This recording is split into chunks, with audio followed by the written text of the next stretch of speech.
Hello दोस्तों, उम्मीद करते हैं आप लोग सब लोग बहुत अच्छे होंगे जहाँ पे भी होंगे।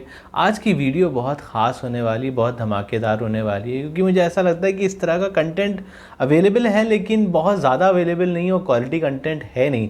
तो मैंने सोचा कि जितना भी मेरा अनुभव है वो मैं आपके साथ आज साझा करता हूँ और आपको बताता हूँ। आज टॉपिक जो है वो, जैसा कि मैंने बोला, बहुत ख़ास होने वाला है। और टॉपिक ये है कि how to become a good employee. जी हाँ, आजकल मैंने देखा है कि यूट्यूब पे खासकर बहुत से लोग हैं, अच्छा काम कर रहे हैं, मैं बुराई नहीं करूँगा, लेकिन वो ये कहते हैं कि भाई अपना काम करो, धंधा करो, स्टार्टअप करो, बिजनेस करो, किसी और के एम्प्लॉय बन के मत रहो, अपने लिए कुछ करो। लेकिन मैं यहाँ पे एक बात बताना चाहता हूँ कि अगर सब धंधा करने लगेंगे, सब बिजनेस करने लगेंगे, तो एम्प्लॉय कौन बनेगा? एम्प्लॉय अगर आप अच्छे होंगे तो आप धंधा भी अच्छा कर सकते हैं, आप बिजनेसमैन भी बहुत अच्छे बन सकते हैं। तो अगर आपसे कोई ये कह रहा है कि भैया नौकरी छोड़ अपना धंधा करो, तो कहना उससे कि भैया जिस तरह से 5 उंगलियां जो है ना हमारी हाथ की, ये बराबर नहीं होती, वैसे हर कोई बिजनेसमैन नहीं बन सकता। बिजनेसमैन बनने के लिए क्वालिटीज़ चाहिए होती हैं, एम्प्लॉय बनने के लिए भी क्वालिटी चाहिए। हर दोनों चीज़ें जो है थोड़ी सी मुख्तलिफ हैं और हर चीज़ की एक स्टेज होती है, ठीक है। तो आप अगर अच्छे एम्प्लॉय हैं तो आप बहुत कुछ चीज़ें सीख करके अच्छे बिजनेसमैन ही बन सकते हैं, लेकिन ये एक स्टेज होती है। तो मैं आज आपको बताऊंगा कि भाई एक अच्छा एम्प्लॉय कैसे बना जाए। सबसे पहली बात तो यहाँ पे ये है कि अगर आपके पास जॉब है तो सबसे पहले उस ऊपर वाले का आपको शुक्रिया अदा करना है, थैंक यू बोलना है कि आपके पास जॉब है। इस दुनिया में लाखों लोग हैं जिन्होंने अपनी जॉब खो दी है ड्यूरिंग कोविड-19 और उनके घर के हालात बहुत अच्छे नहीं हैं। इसलिए आपके पास एक जॉब है, उसके लिए आपको शुक्रगुजार होना चाहिए। पहली चीज़, जब अपनी जॉब के लिए आप शुक्रगुजार होंगे तो will feel good from inside.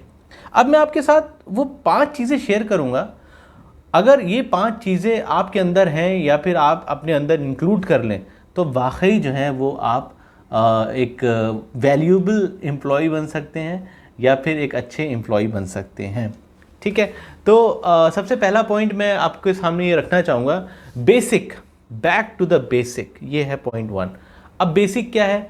आपको हमेशा ध्यान रखना है कि जो आपने वादा किया था ड्यूरिंग इंटरव्यू, ठीक है, जब आपका इंटरव्यू हुआ था और आपने जो जो चीज़ें बोली थी कि सर मैं ये करूँगा, मैं ये करूँगा, मैं ये करूँगा, it's time to fulfil that particular promise. जो आपने प्रॉमिस किया था, आपको देखना है कि क्या मैंने वो प्रॉमिस फुलफिल किया है। अगर किया है तो बहुत बढ़िया है, वेरी नाइस, और नहीं किया है तो ईमानदारी से उस प्रॉमिस को करिए। क्योंकि क्या होता है, बॉस को पता है, आपके जिसने आपका इंटरव्यू लिया है उसको पता है कि आपने क्या क्या प्रॉमिस किया था और आपने क्या किया है, क्या नहीं किया है, ठीक है। इसलिए मैं ये बोलूँगा आपको कि अगर आपने कोई प्रॉमिस मिस किया है तो डेफिनेटली उसको करिए। क्योंकि अगर आपको ये लगता है कि बॉस आके आपको बोलेगा कि आपने जो बोला था वो नहीं किया, आप करिए, तो गलत चीज़ है। क्योंकि देखिए, बॉस जो होता है ना, उसके पास बहुत से काम होते हैं, उसको हर चीज़ करनी पड़ती है। तो उसका आप थोड़ा सा काम जो है ना वो थोड़ा सा कम कर दीजिए और जो आपने जो वादे किए थे उसको फुलफ़िल करिए तो अच्छा लगेगा। क्योंकि क्या होता है, बॉस एक बार आएगा आपके पास, आपको पुश करेगा, दोबारा नहीं आएगा वो, और आपकी जो कैटेगरी है वो उस कैटेगरी में वो रख देगा जिसमें एम्प्लॉय काम नहीं करते। आमतौर पे बॉस क्या है, शिकायत करते हैं, यार हमारे तो एम्प्लॉय काम ही नहीं करते, ठीक है। बहुत एम्प्लॉय क्या शिकायत करते हैं, यार हमारा बॉस तो बहुत खड़ूस है। यार अपने को भी तो देखो ना, आप क्या कर रहे हो, ठीक है। अगर आप ये चीज़ें फुलफिल करेंगे तो आप भी बॉस के जो हैं वो फेवरेट हो जाएंगे, ठीक है, in a positive sense. Negative sense में कैसे फेवरेट होते हैं वो भी मैं आपको बताऊंगा, ठीक है। लेकिन अभी पहला पॉइंट जो मैंने बोला, बेसिक। दूसरा पॉइंट जो है, be an asset for the company. Company के लिए एसेट बनिए, वैल्यू ऐड करिए, ठीक है। अगर मान लीजिए, अब एसेट कैसे आप बन सकते हैं कंपनी के लिए? एक तो आप मेहनत से काम करते हैं, ठीक है, एक तो बहुत अच्छी चीज़ है ये आपकी। आपने देखा होगा कई बार कि जो लोग मेहनत से काम करते हैं, ठीक है, उनको डर नहीं होता कि उनकी नौकरी रहे ना रहे, क्योंकि उनको पता है कि वो मेहनती हैं, कहीं भी जाएंगे काम करना होगा और मेहनत से काम करेंगे। डरता कौन है कंपनी में? कंपनी में डरता वो है जो काम नहीं करता, और उसी को जो है वो टारगेट करके निकाला जाता है। जो काम करने वाला है कंपनी में, वैल्यूएबल है, कंपनी उसको कभी नहीं निकाल सकती, भले कितनी छटनी हो जाए। मैं अपना एग्जांपल आपको दूंगा, मेरे पास इतना अनुभव है, मैंने हमेशा जो है ना जॉब से रिज़ाइन दिया है। कभी किसी कंपनी ने मुझे निकाला नहीं। और जब जब मैंने रिज़ाइन दिया है ना, मेरा एचआर मेरे सामने बैठा है, मेरा बॉस मेरे सामने बैठा है, कई वादे किए हैं कि यार हम ये कर सकते हैं आपके लिए, ये कर सकते हैं, आप क्यों छोड़ के जा रहे हैं। लेकिन जब मैं उनको कन्विंस करता हूँ नहीं, I am going for the good, और मैं अच्छा करने के लिए जा रहा हूँ और बहुत अच्छा मैंने वक्त काटा आप लोगों के साथ, on a good note I would like to leave this company, मैं इस तरह के अच्छे रिलेशनशिप के साथ जो है कंपनी जो है छोड़ना चाहता हूँ। क्योंकि अब मैंने अच्छा टाइम दे दिया है अभी कंपनी में, अब ज़रूरी है कि मैं अपने आप को आगे बढ़ाऊँ और अपने आप को एक्सप्लोर करूँ, ठीक है, क्योंकि मैंने वैल्यू ऐड की है, क्योंकि मैंने मेहनत से काम किया। तो जो लोग मेहनत से काम करते हैं ना, वो कभी नहीं डरते, उनकी नौकरी रहे ना रहे, क्योंकि वो तो मेहनती हैं यार, वो कहीं भी जाएंगे काम करेंगे, और कंपनी जानती है कि ये मेहनती है, तो इसको हमेशा संभाल के रखना होता है। आपने भी बात गौर करी होगी। और कई ऑफिस में ऐसे लोग होते हैं, हरीराम नाई जैसे, आपने शोले मूवी देखी होगी, उसमें एक किरदार है हरीराम नाई, वो क्या करता है, वो इधर की बातें उधर करता है। हर कंपनी में आपको एक हरीराम नाई मिल जाएगा। अगर आपकी कंपनी में है कोई हरीराम नाई, तो कमेंट सेक्शन में उसका नाम ज़रूर बताइएगा, क्योंकि हर कंपनी में होता है, वो इधर की बात उधर करके फिर बॉस से जाके चुगली करता है और बॉस जो है वो खुश हो जाता है। लेकिन इसमें क्या होता है ना, घाटा हरीराम नाई जैसे लोगों का, वो कहीं के नहीं रहते, वो जानते हैं कि वो काम तो करते नहीं है, क्योंकि अगर वो काम कर रहे तो निगेटिव चीज़ में कभी ध्यान ही नहीं होता। अब वो जानते हैं कि भैया इस कंपनी से छूटे हैं ना तो कहीं और जॉब नहीं मिलेगी, तो बाय हुक और बाय क्रुक हमको इसी कंपनी में रहना, और इसी तरह से हम काम कर सकते हैं, क्योंकि काम तो हमसे होता नहीं है, मेहनत तो हमसे हो सकती है, तो हम क्या कर सकते हैं, हम निगेटिव चीज़ें करें और बॉस को जो है वो अपनी कुछ चीज़ें बताते रहे, इधर की उधर उधर की उधर, और बॉस को हम बिजी रखें, और उसको उनको पता नहीं है कि अगर कोई मुसीबत आएगी कंपनी में तो सबसे पहले तुम ही निकाले जाओगे, ठीक है। तो हम बात करते हैं कि भाई आपको जो है एसेट बनना है कंपनी के लिए, लाइबिलिटी नहीं बन रहा है, ठीक है। तीसरी इंपॉर्टेंट चीज़ है कि भाई आपको ना हर वक्त हर समय कुछ ना कुछ आइडिया सोचते रहना है कंपनी के लिए, जिससे कंपनी का भला हो, ठीक है। तो आपके पास मान लीजिए आप एचआर की जॉब में हैं, ठीक है, और आप ब्लॉग अच्छा लिख सकते हैं, तो आप अपने बॉस के साथ बोल सकते हैं कि सर ऐसा है कि मैं ब्लॉग बहुत अच्छा लिख लेता हूँ, अगर हम अपनी वेबसाइट पे अगर ये ब्लॉग्स लगाएं ना तो इस पर क्या होगा, हमारा एसईओ इम्प्रूव होगा, हमारी वेबसाइट इम्प्रूव होगी, और हमें जो है ज़्यादा से ज़्यादा लोग तक हम लोग पहुँच सकते हैं। हो सकता है आपका ये आइडिया बॉस को अच्छा लगे, हो सकता है ना अच्छा लगे, हो सकता है रिजेक्ट हो जाए आइडिया, लेकिन होगा क्या, बॉस के दिमाग में एक बात जाएगी, यार ये मेरी कंपनी के बारे में कितना सोच रहा है यार, ये आइडिया लेके आया है, ठीक है, इसने सोचा तो यार इससे हमने, हमारे पास तो और भी एम्प्लॉयज़ हैं, वो तो कुछ सोचते ही नहीं है, हमें हर जगह गाली देते रहते हैं, कभी चाय की टपरी पे, कभी कहीं, कभी कहीं, कभी कैफेटेरिया में। लेकिन ये एक बंदा है जो कह रहा है कि मैं कंपनी के लिए एक्स्ट्रा करूँगा, इसके पास एक आइडिया आया है और ये मेरे पास लेके आया, भले वो रिजेक्ट कर दे, एक्सेप्ट कर दे, whatever it is, but आपके आइडियाज़ को अप्रिशिएट किया जाएगा, ठीक है। मान लीजिए अगर रिजेक्शन हो जाता है तो आपको बैठना नहीं है, आपको नेक्स्ट आइडिया सोचना है।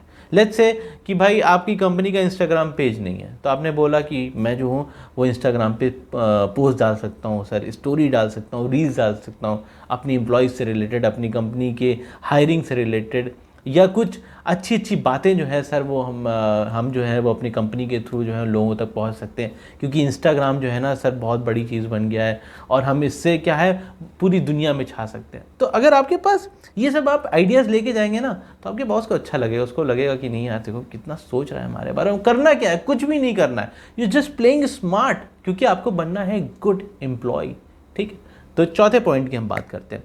चौथे पॉइंट है, ये भी थोड़ा सा स्मार्ट गेम है, जब भी आपकी मीटिंग हो ना तो उसमें बहुत अटेंटिव रहना है आपको। अब वो कैसे रह सकते हैं आप, आपके पास होनी चाहिए एक छोटी सी डायरी, ठीक है।